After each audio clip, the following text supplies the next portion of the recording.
नमस्कार, मैं पार्थ और आज मैं आपको लेकर के आया हूँ पोखरा। और पोखरा के जिस स्थान पे हम लोग इस समय खड़े हैं, उसे शांति स्तूप के नाम से जानते हैं। अगर हम बात करें कि ये शांति स्तूप किसकी सहायता से बनाया गया है, तो जापान की सहायता से बनाया गया है। और कहा जाता है कि इस शांति स्तूप में भगवान बुद्ध की अस्थियों को समाहित किया गया है।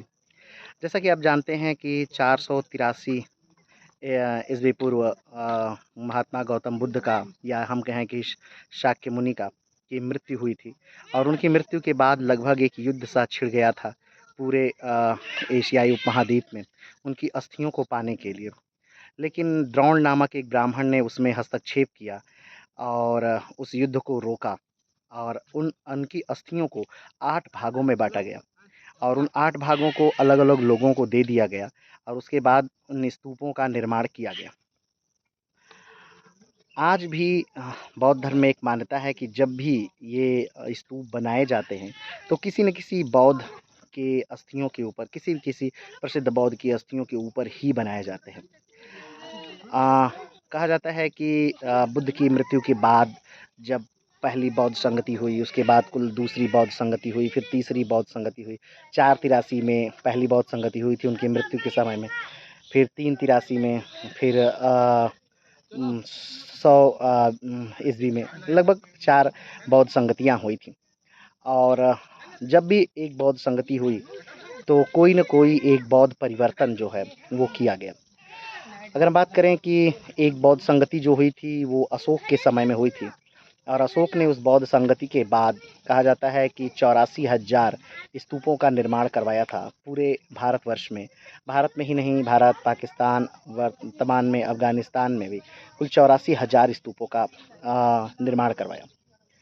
अशोक के इस निर्माण के बाद उनके इस एक तरह से उपलब्धि को तोड़ने के लिए ही जब चौथी बौद्ध संगति हुई 100 ईस्वी में, जो कि कश्मीर में है, कुंडलबन कश्मीर में चौथी बौद्ध संगति जो हुई, तो कहा जाता है उस समय कनिष्क जो थे वो राजा हुआ करते थे। और कनिष्क ने उस समय उस बौद्ध संगति के बाद भगवान बुद्ध की 84,000 मूर्तियों का निर्माण करवाया था। और एक तरह से जो अशोक थे उनकी उपलब्धि को उन्होंने और ही ज़्यादा प्रचारित और प्रसारित कर दिया।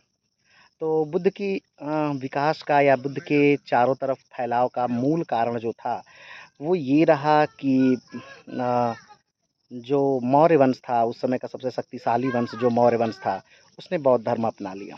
और मौर्य वंश में भी सबसे जो शक्तिशाली शासक रहा अशोक। अशोक के बौद्ध धर्म अपनाने के बाद बौद्ध धर्म की ख्याति काफ़ी ज़्यादा बढ़ गई।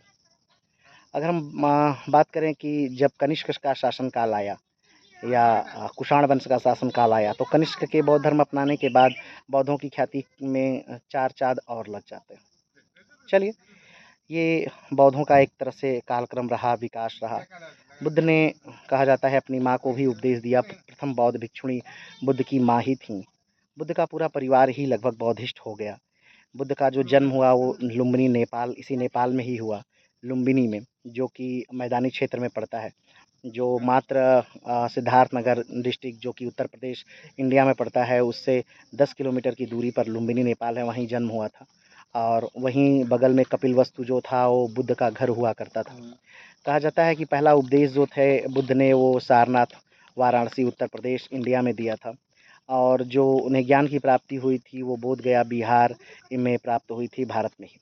उनकी मृत्यु जो हुई थी वो कुशीनारा, उत्तर प्रदेश, वर्तमान समय हिंदुस्तान में ही उनकी मृत्यु भी हुई थी।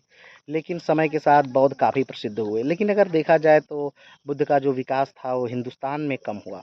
इसका कारण ये रहा कि मौर्य वंश की समाप्ति के बाद जब शुंग वंश प्रारंभ हुआ, तो शुंगों ने एक जो पुष्यमित्र शुंग थे उसने एक घोषणा की कि जो एक बौद्धों का सिर लेकर के आएगा उस पे 100 स्वर्ण मुद्राएं दी जाएंगी। चलिए, आज के लिए इतना ही। फिर मिलते हैं एक नए वीडियो के साथ, एक नए स्थान के साथ। तब तक के लिए नमस्कार, धन्यवाद, जय हिंद।